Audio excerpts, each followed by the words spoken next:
শূন্য রানে 2 উইকেট নিয়ে নিজেদের নিয়ন্ত্রিত জেতা ম্যাচে জাদেজা ও ওয়াশিংটনের সুন্দরের জন্য ড্র হয়ে যাওয়ায় রেগে গিয়ে কি বললেন ইংলিশ ক্যাপ্টেন বেন স্টোক, আর বেন স্টোকের কোন কথার জন্য জাদেজা সহ পুরো ভারতীয় দল রেগে গেল এবং কিভাবে এই ম্যাচ ভারতীয় দল হারতে হারতে ড্র করলো তা সমস্ত কিছু জানাবো এই ভিডিওতে।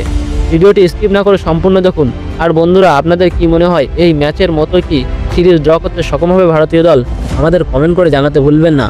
ইন্ডিয়া বনাম ইংল্যান্ড টেস্ট সিরিজের চতুর্থ ম্যাচে পঞ্চম দিনে ম্যানচেস্টারে ওল্ড ট্রাফার্ডে একটি রোমাঞ্চকর ড্র দেখা গিয়েছে। এই দিনটি ছিল শুভমান গিল, কেএল রাহুল, জাদেজা ও ওয়াশিংটন সুন্দরের ব্যাটিংয়ে দক্ষতার জন্য স্মরণীয়। ইংল্যান্ডের 669 রানের বিশাল স্কোরের জবাবে ভারতীয় দ্বিতীয় ইনিংসে 311 রানে পিছিয়ে ভারতের ইনিংসের শুরুতেই 2টি উইকেট হারায়। তারপর কেএল রাহুল ও ক্যাপ্টেন শুভমান গিল দুজনেই ম্যাচের হাল ধরেন। পঞ্চম দিনের শুরুতে ভারতীয় দল 174 রান 2 উইকেটে খেলা শুরু করে। শুভমান গিল এবং কেএল রাহুল ক্রিজে। গিল তার চতুর্থ সেঞ্চুরি 103 রান করেন। রাহুল 90 রানে বেন স্টোকের একটি নীতি বলে এলবিডব্লিউ হন। এরপর জাদেজা ও সুন্দরের অবিচ্ছিন্ন 170 রানের জুটি গড়ে ম্যাচ ড্রর দিকে নিয়ে যান। জাদেজা তার পঞ্চম টেস্ট সেঞ্চুরি 107 রান এবং সুন্দর তার প্রথম টেস্ট সেঞ্চুরি 101 রান পান। ভারতীয় দল শেষ পর্যন্ত 425 রানে 4 উইকেটে থামে 75 রানের লিড নিয়ে।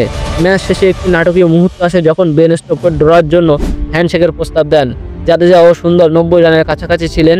তারা এই প্রস্তাব প্রত্যাখ্যান করেন কারণ তাদের টেস্ট সেঞ্চুরি পূর্ণ করতে চেয়েছিলেন।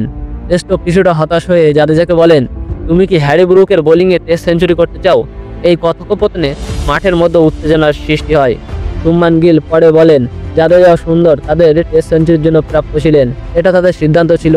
ম্যাচ শেষে ইংল্যান্ড ক্যাপ্টেন বেন স্টোক বলেন, আমি ড্রর প্রস্তাব দিয়েছিলাম কিন্তু ভারতীয় দল ও জাদেজা তা প্রত্যাখ্যান করে ব্যাটিং চালিয়ে যায়। আমি এই ড্র নিয়ে খুবই হতাশ কারণ ম্যাচ প্রথম থেকেই আমাদের নিয়ন্ত্রণে ছিল, বিশেষ করে ভারতের দ্বিতীয় ইনিংসে 0 রানে 2 উইকেটে শুরু হওয়ার পর। তবে শুভমান গিল এবং কেএল রাহুলের দৃঢ় পার্টনারশিপ এবং শেষে জাদেজা ও সুন্দরের কোনো রকমভাবে আমরা আটকাতে পারিনি, এই কারণে তারা ম্যাচ বাঁচাতে সক্ষম হয়।